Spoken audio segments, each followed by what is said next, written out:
100.28, la frecuencia de la familia hispana. Mis amados hermanos, muy buenos días y bienvenidos a este tiempo especial de estudio bíblico devocional. Su hermano Pastor Roberto Alfaro les saluda y les doy una cordial bienvenida. Muy interesante todo el tema que hemos venido desarrollando justamente con el tema en el capítulo número 8 del libro de Bat Mimar, libro de números. Algunas inquietudes, gracias por sus mensajes, gracias por todos estar tan atentos y en verdad agradezco profundamente cómo esa llama, ese fuego de querer estudiar y aprender cada día un poco más es lo que nos alimenta y nos mantiene vivos aquí en Estudio Bíblico Devocional. La palabra. A una de las preguntas que me enviaron ustedes en el día de ayer, y ya como para corroborar y avanzar un poco en el tema, porque no nos podemos quedar obviamente aquí, tenemos que mencionar que la importancia de la menorá, la palabra en la Biblia, en sus Biblias seguramente aparece la palabra candelero. En algunas versiones ya aparece la corrección a esta palabra candelero y nos indica la expresión correcta, menorá. Esta menorá, como lo pudimos observar en el día de ayer, en el centro, en la caña principal, está el número 1, a su vez número 2, número 3. Observen que cada uno de ellos, por supuesto, se comunican entre sí. Esto es muy importante y aunque no es el tema, solo lo quiero mencionar para dejar en sus corazones, repito, la inquietud de la importancia de que estudiemos menorá. Ya en nuestros videos, si visitan nuestro canal en el YouTube, en Radio Génesis 128, allí vas a encontrar algunos videos ya más en detalle respecto no solamente de menorá, sino también a su vez de Hanukkah. Número 1, número 2, se comunican, observen, esta comunión que hay allí es bien importante. Número 3, número 4, 5, número 6 y número 7. Cada una de ellas en una correlación. Nosotros lo hemos llamado un reloj. Es un minicosmos. Aquí en la menorá hay encerrado todo un estudio maravilloso. No solamente como lo vimos de cada uno de los aspectos de menorá, de los aspectos de Torá, sino la importancia que veamos en ello también, y es lo último que quiero reflexionar sobre este punto, la importancia de Levítico capítulo 23. Observen, vemos en este texto las 7 santas convocaciones. Hablamos de los 7 espíritus, recuerden. Ahora vamos a mencionar las 7 santas convocaciones de Levítico 23. ¿Cuáles son? Dígala conmigo. Pesá, panes sin levadura, primicias, Shavuot, que apenas hace unos cuantos días cumplimos con la celebración de Shavuot. ¿Cuál es? La entrega de la Torá justamente en el Sinaí. Shavuot, Yom Teruah, que es nuestra siguiente celebración, Yom Kippur y finalmente la celebración de Sukkot o la celebración de cabañas, la celebración de las enramadas, esta celebración maravillosa para el cierre del año. Así es que aquí vemos cómo se cumplen, repito, las 7 santas convocaciones del libro de Levítico en el capítulo 23. Muy bien, hecho este cierre, vamos a continuar, por favor, recordando que la palabra Bealotojá, que estamos viendo en Números capítulo 8, hace mención literalmente cuando hagas subir, es la expresión que tenemos en Bealotojá, cuando hagas subir. Aquí hace referencia particularmente a las llamas de fuego, en la menorá. Y hace subir esas llamas de fuego, es decir, las hace arder, que estas llamas ardan, que produzcan ese fuego. También es interesante aquí notar, seguramente usted ha visto algunas gráficas en internet respecto de este tema, de cómo el sacerdote debía subir unas escalas hasta llegar a la altura respectiva y poder encender debidamente la menorá. Haga subir, recuerden que la expresión Beaetohal se refiere a hacer subir. Ahora, vamos a ir al libro de Números en el capítulo 8, verso 7. Dice, así harás con ellos purificación, rociarás sobre ellos agua purificadora y que ellos hagan pasar una navaja sobre toda su carne, laven sus ropas y quedarán purificados. La navaja aquí representa precisamente a la Torá, que pasa por toda carne, es decir, que limpia, que retira todo aquello que no tiene nada que ver con la santidad precisamente, y lava completamente, es decir, que nos limpia de toda iniquidad, de todo pecado. Y prepara a cada uno de los siervos, observen la palabra que estoy utilizando aquí, siervo, la palabra de los siervos, para servir en el ministerio del Eterno y servir con absoluta eficacia. Aquí la palabra eficaz, con calidad, con integridad, con santidad, con responsabilidad, con el compromiso. De tal manera que cuando utilizo la palabra siervo, me detengo en ella un momento, solo para mencionar que cuando nosotros veníamos de casa de servidumbre en esclavitud, ahora pasamos a ser siervos del Dios Altísimo, del Padre Eterno. Y esa condición de siervos es importante, toda vez que siervo, estamos hablando siervos de un soberano, del Padre Eterno. En esta condición de siervos, nuestra posición como siervos es el servir, pero el servir en obediencia, no el servir en una actitud de exigir mis derechos. ¿Usted me está entendiendo? Muchos siervos quieren servir en la congregación, pero quieren servir exigiendo beneficios, exigiendo atribuciones, exigiendo posiciones, exigiendo condiciones. Esa no es la condición de un siervo. Un siervo en el templo, los levitas, siervos del Dios Altísimo. Es que quiero, repito, detenerme un momento aquí, porque es que con mucha frecuencia, estoy seguro que usted ha vivido esta experiencia, con mucha frecuencia en nuestras congregaciones utilizamos la expresión siervo del Dios Altísimo. Yo lo he escuchado con mucha frecuencia, hermanos entre sí o compañeros de ministración, siervo del Dios Altísimo. Pero esta expresión siervo del Dios Altísimo que repetimos con tanta facilidad y con tanta frecuencia, tiene un carácter mucho más allá de una simple expresión. Repito, la palabra siervo indica sujeción, indica obediencia, indica responsabilidad, indica entrega total. Recordemos lo que vimos en el tema de ofrendas. Cuando se presentaba la ofrenda para que fuese quemada, debía ser quemada en su totalidad. ¿Por qué? Porque debía convertirse en cenizas. Es decir, que si nosotros como siervos queremos prestar nuestro servicio en la congregación, apoyando al ministerio, apoyando al pastor, apoyando a los levitas, apoyando alguna actividad dentro del ministerio congregacional, pero si de paso estamos en envidia, en celo, en egoísmos, en rencillas, en contiendas, en pleitos, en crítica, en calumnia, en murmuración, etcétera, pues la condición de siervo no aplica aquí. Es muy importante que tengamos claro que no es solamente tratar de servir en algo, cuando además nuestra posición es una posición arrogante o egoísta o contraria de juzgar todo lo que pasa a nuestro alrededor. El siervo solamente se somete, y aquí la palabra fundamental es obediencia.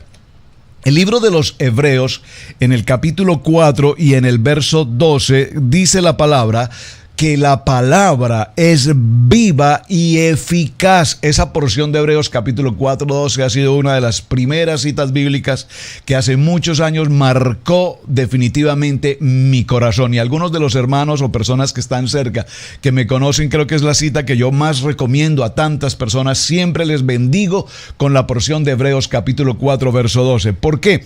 Porque nos indica que la palabra es viva, que la palabra es eficaz, que la palabra es más cortante que toda espada de dos filos, dice la palabra, que penetra, que reargulle, que discierne los pensamientos y las intenciones del corazón. Recordemos que ayer, hablando precisamente de la ménora, encontrábamos cuán importante era los oídos, los ojos, las fosas nasales y la boca. Estábamos mencionando cómo tenemos esas puertas dibujadas en nuestro penín, recuerdan, en nuestro rostro, de tal tal manera que cuando cuidamos esas puertas y entramos a un nivel de santidad, cuidar de contaminarnos, cuidar de estar expuestos a la inmundicia, entonces tenemos un nivel en el que la palabra es nuestro centro. Dice el libro de Segunda de Timoteo en el capítulo 3 y en el verso 16 que toda la escritura ha sido inspirada por el Padre Eterno y es útil para enseñar, para reprender, para corregir, para instruir en justicia, a fin de que todo hombre de Dios sea perfecto. Pero pastor, perfecto solo Dios. Sí, pero estamos en un proceso, diga conmigo, en un proceso en el que necesitamos morir. Entonces, ¿cuándo necesitamos morir y nacer de nuevo? Pero ¿cómo un hombre puede morir y nacer de nuevo? Hemos muerto a nuestra vanidad, a nuestro pensamiento, a nuestra vieja manera de vivir, para tener una nueva manera de pensar, una nueva manera de vivir, conforme a Hebreos capítulo 4:12, en el poder de la palabra viva. Entonces, ¿qué es lo que determina nuestro diario vivir, nuestro emuná? Que el poder de la palabra esté determinado en nuestros corazones, observen, en nuestra boca, en nuestros en el olfato, en lo que olemos, en lo que vemos y en lo que oímos, según lo que estábamos enseñando en el día de ayer. Muy importante. Ahora, en el libro de Números, en el capítulo 8, versos 9 y 10, dice la palabra: y harás que se acerquen los levitas delante de la tienda de reunión. Reunirás también a toda la congregación.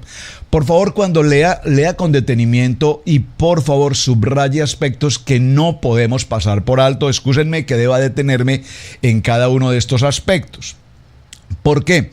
Reunirá también a toda la congregación. Aquí la expresión o la palabra congregación hace referencia a la asamblea, hace referencia a la iglesia. Lo menciono una y otra vez porque, repito, escucho con tanta frecuencia a personas decir que la iglesia no aparece en el antiguo pacto, que por ninguna parte, y buscamos en la concordancia y buscamos y no aparece. Decimos, es que la iglesia no aparece en el antiguo pacto, la iglesia aparece solamente en el nuevo pacto. Por lo tanto, el antiguo pacto ha sido abolido y ahora nosotros somos una iglesia neotestamentaria. Por favor, tengamos cuidado con expresiones como esa, porque no son expresiones conforme a la palabra viva, eficaz y penetrante. Aquí nos menciona en el libro de Números, en libros anteriores, en el capítulo 20 del libro de Shemot, cuando dice: reúne a toda la congregación de los hijos de Israel. ¿Quiénes son toda la congregación de los hijos de Israel? Muy bien, ya para quienes vamos en el estudio sabemos que es precisamente lo que luego, posteriormente en griego, se ha llamado iglesia.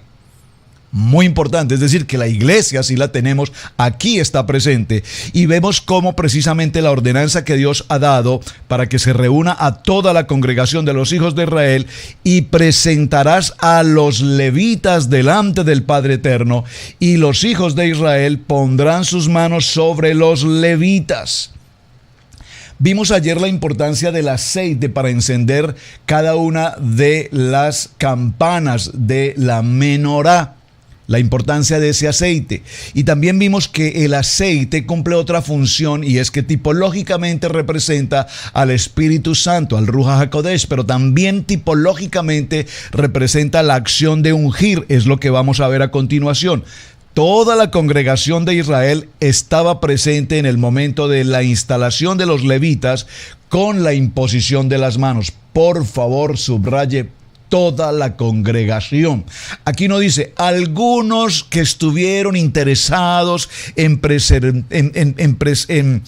observar la imposición de manos se hicieron presentes. Otros decidieron quedarse descansando, otros decidieron quedarse en otras actividades. No. Toda la congregación estuvieron presentes en el momento de la instalación de los levitas con la imposición de manos. Sin embargo, no todos los 600,000 varones podían imponer las manos sobre los levitas porque serían demasiados varones por levita. Pero lo que sí nos enseña la Torá es que estaban presentes todos en el acto que se estaba realizando de la imposición. Ahora, vamos a ver qué importancia tiene esta labor de la imposición de manos. ¿Qué es lo que nos indica que se impusieran las manos? Esto es interesante leerlo, mis amados hermanos. Estoy en el libro de Números, en el capítulo 8, verso 9, Bat Minbar. ¿Por qué? Porque también es muy común en nuestros días la imposición de manos. Por eso la Biblia también nos enseña que no impongamos manos a la ligera, o que no todo el mundo puede imponer manos, pero es que es una imposición de manos para todo. Imponemos manos, imponemos manos, imponemos manos, imponemos manos. Y esto es muy delicado, mis amados hermanos. Hay una labor específica, hay una función determinante allí en el tema de imposición de manos. Digo en el sentido de imposición de manos, porque algunos otros utilizan muchos otros mecanismos, imponen el saco del predicador, la chaqueta del predicador, etcétera. Otro tipo de cosas que, entre otras cosas, no tienen un contexto realmente bíblico. Número 1, ¿por qué es importante el contexto y la acción de la imposición de manos? En primer lugar, porque nos determina unidad. Diga conmigo, por favor, unidad. Escríbalo en sus notas para las personas que van tomando atenta nota cada uno de los mensajes. ¿Por qué?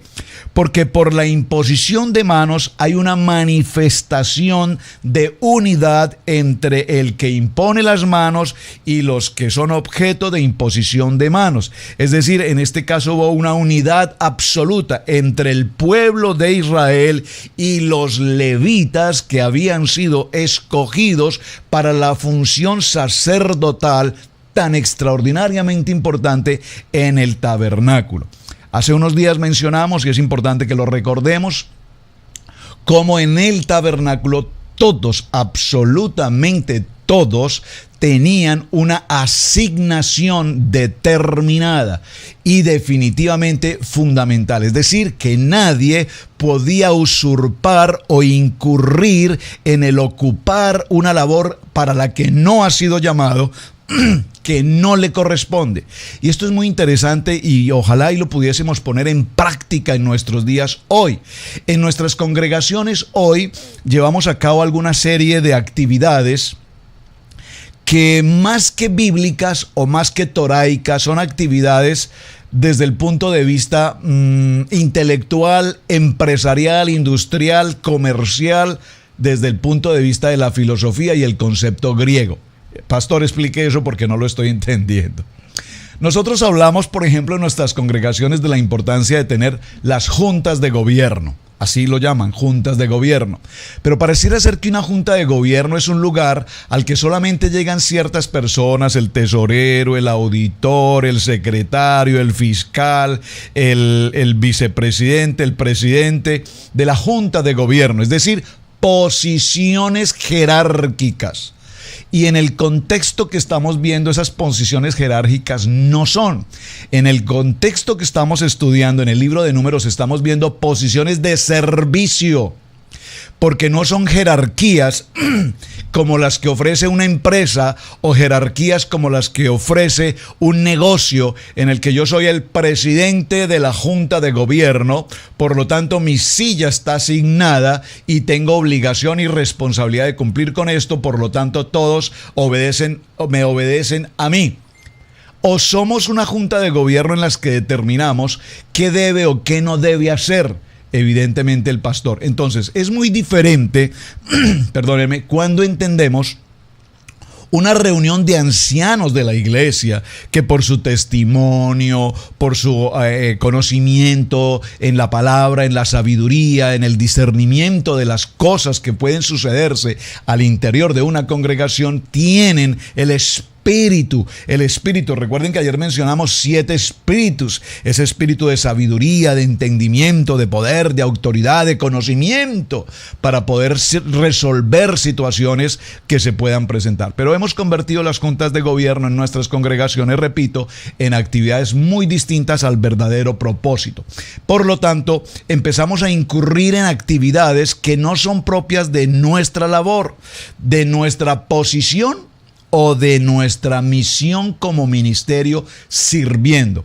¿Qué quiero significar con todo esto, pastor? ¿Qué quiere significar con todo esto? Quiero significar que cuando tenemos unidad en una congregación, entonces todos quienes formamos parte de una congregación cumplimos una labor, cumplimos una función, tenemos una asignación, somos respetuosos de esa asignación, por lo tanto cumplimos con nuestros deberes en esa asignación y no usurpamos las asignaciones de otro hermano en la congregación. Eso nos libraría, por supuesto, de tanto celo, de tanta envidia, de tanto roce, de tanta crítica, de tanto choque y peor aún de tantas divisiones que tenemos en el cuerpo de la iglesia. Entonces, la importancia de la imposición de manos, número 1, fundamental, unidad.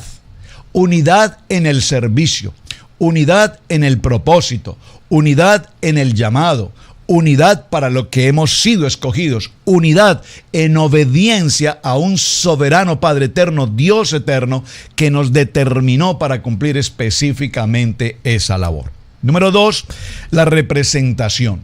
Al imponer las manos sobre alguien es con el motivo de delegarle a esa persona una autoridad para una representación. Por favor, observe que aquí la palabra autoridad no la malinterpretemos como autoridad hoy, en el sentido de que ¿quién tiene autoridad?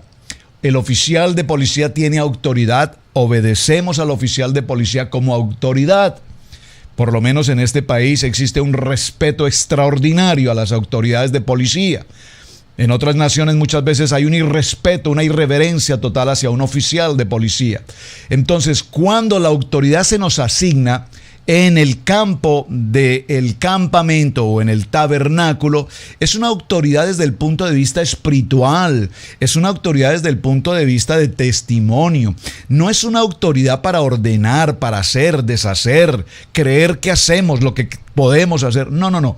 Es una autoridad en la santidad, es una autoridad en la palabra, es una autoridad para que nuestro trato a otras personas como autoridad y representación de la congregación sea ante todo, recuerden la expresión, la boca, lo que decimos, lo que brota de nuestra boca, según la enseñanza que traemos en la menorá, sea una palabra de bendición, sea una palabra de discernimiento, sea una palabra de comprensión, sea una palabra, si puedo, de misericordia. Porque si hay algo que nos falta en nuestras congregaciones es misericordia para con nuestros hermanos. ¿Sabe usted? Somos el único ejército y nos sentimos orgullosos de decir, yo pertenezco al ejército de Dios. ¡Gloria a Dios! Puedo decirlo, ¡gloria a Dios!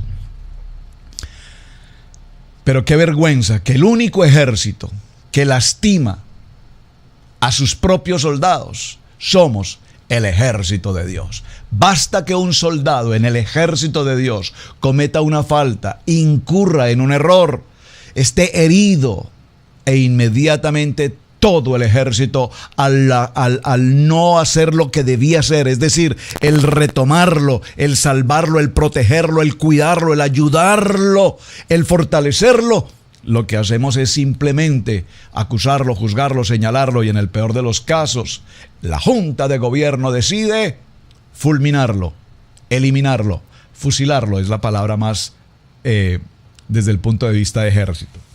Entonces, la autoridad que se delega en el momento de imponer las manos sobre los levitas es una autoridad que representa que como hijos de Israel, como hijos del pueblo de Israel, ahora somos escogidos para cumplir una labor extremadamente importante. Como primogénitos anteriormente eran los que tomaban esta labor, ahora como levitas, esta representación es traspasada a estos levitas para que ellos sustituyan a los primogénitos. Recuerden lo que dice la porción del Salmo 136, verso 10, léalo conmigo, al que hirió en Egipto en sus primogénitos. Esto nos enseña que simbólicamente todos los hombres de Egipto fueron heridos en los primogénitos. Ahora bien, el tercer concepto fundamental, vamos a repetirlo, unidad, número 1. Número 2, representación. Esta palabra representación podríamos ahondar en ella, representación.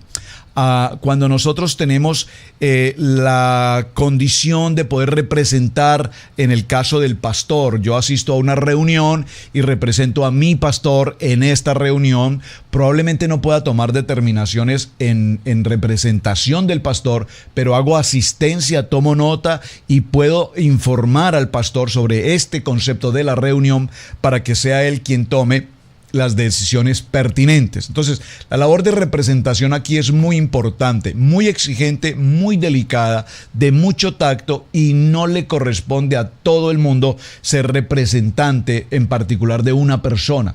Somos todos representantes de nuestro Maestro Yeshua HaMashiach, todos lo representamos. Por lo tanto, en nuestros trabajos, en nuestras escuelas, en el lugar donde quiera que nos encontremos, en nuestra comunidad, la gente debe saber que quien vive en ese lugar, quien habita en esa casa, es una familia creyente, porque su testimonio, su identidad como creyentes representa la unidad de la iglesia y representa la posición del Padre. Esto es muy importante, ¿saben? Nosotros vivimos en un sector, estamos en los Estados Unidos de América, y el sector donde vivimos es 99.9% de familias americanas que permanentemente pasan frente a nuestra casa. Somos prácticamente en este punto, en este sector, la única familia hispana residente en este lugar. Por lo tanto, cada vez que estas familias americanas transitan, caminan, hacen deporte, pasan frente a nuestra casa, todos saben que es la casa de la familia pastoral. Por lo tanto, la representación que tengo del cuerpo como iglesia de Cristo, como la iglesia de creyentes que somos en el Mesías, debe ser una representación idónea, una casa limpia, una yarda adecuada, un jardín presentado. Es decir, estamos siendo representantes de esa condición que tenemos como creyentes. El tercer aspecto que vamos a considerar es el sacrificio. Al igual que cuando hacemos la imposición de manos, se presenta sobre la persona un sacrificio antes de que, recordemos que se llevaba un animal que debía ser sacrificado como ofrenda. Y entonces ahora, al imponer las manos a los levitas, lo que se hace, entrega es a estos levitas como un sacrificio vivo al Padre Eterno. Recordemos cómo esta acción ha sido determinada de tal manera que ahora los levitas se entregan, recuerden, como sacrificio vivo, dice el libro de Romanos. Presentémonos como un sacrificio vivo delante del Padre. ¿Para qué? Para que entremos a un tiempo de santidad, para que entremos a un tiempo de servicio con idoneidad eficaz al servicio del Padre. Ahora, los hijos de Israel pusieron sus manos sobre los levitas para que fueran ofrecidos como un sacrificio. ¿A quién? Al Padre Eterno. Y este es un poderoso trabajo que vemos en el libro de Romanos, en el capítulo 12, verso 1. Recuerden que lo vimos. Por consiguiente, hermanos, os ruego que por las misericordias de Dios presentéis vuestros cuerpos como un sacrificio vivo y santo, aceptable a Dios, que es vuestro culto racional. En el libro de Romanos, en el capítulo 15 y en el verso 16, está escrito, dice la palabra, para ser ministro del Mesías a los gentiles, ministrando a manera de sacerdotes las buenas nuevas de Dios, a fin de que la ofrenda de los gentiles sea aceptable, santificada por el Ruach HaKodesh. En el libro de Filipenses, en el capítulo 2, verso 17, dice la palabra, pero aunque yo sea derramado como libación sobre el sacrificio y servicio de vuestra fe, me regocijo y comparto mi gozo con todos vosotros.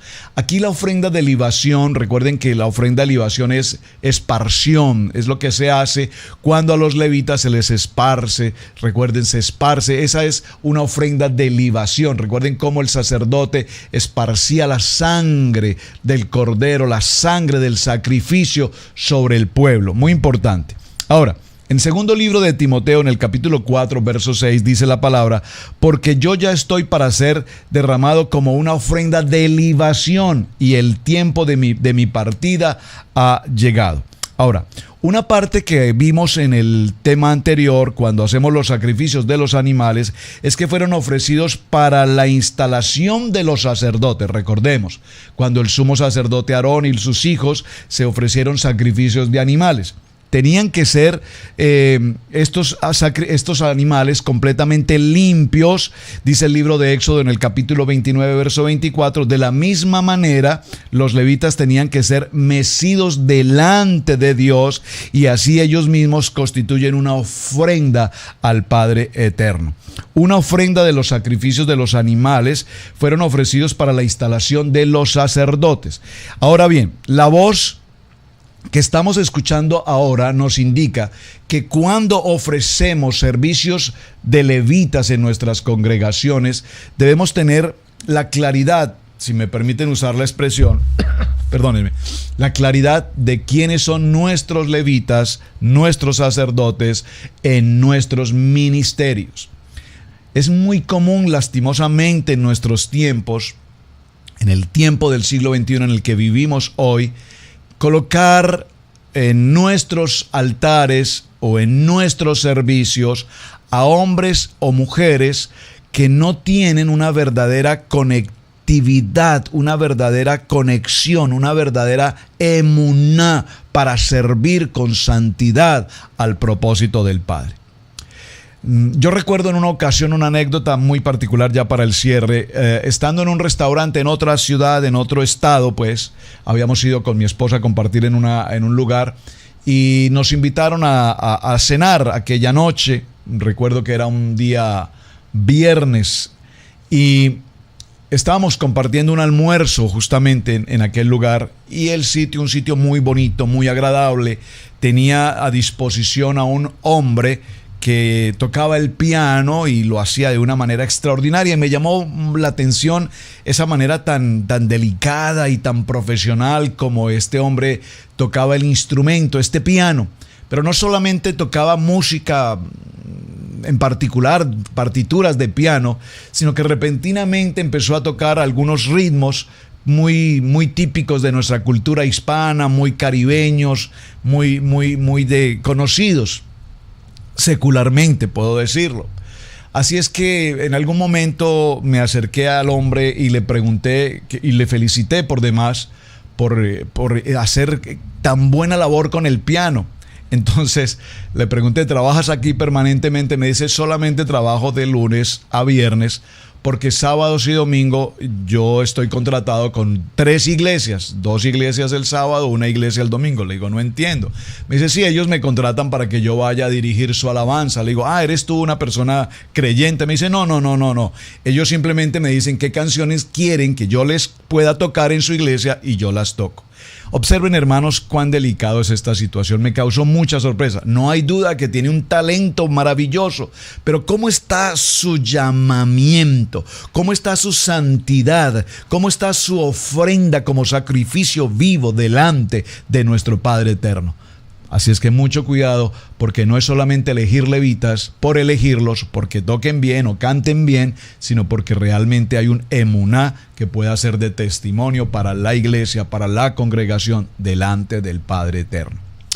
Mis amados hermanos, el tiempo se nos ha pasado. Muchísimas gracias por acompañarnos. Su hermano Pastor Roberto Alfaro les saluda. Gracias por sus mensajes y gracias también por compartir nuestro devocional Estudio Bíblico. Gracias por visitar Radio Génesis 128 en YouTube y allí están disponibles todos los demás videos anteriores a esta fecha. Muy buen día, shalom, bendiciones.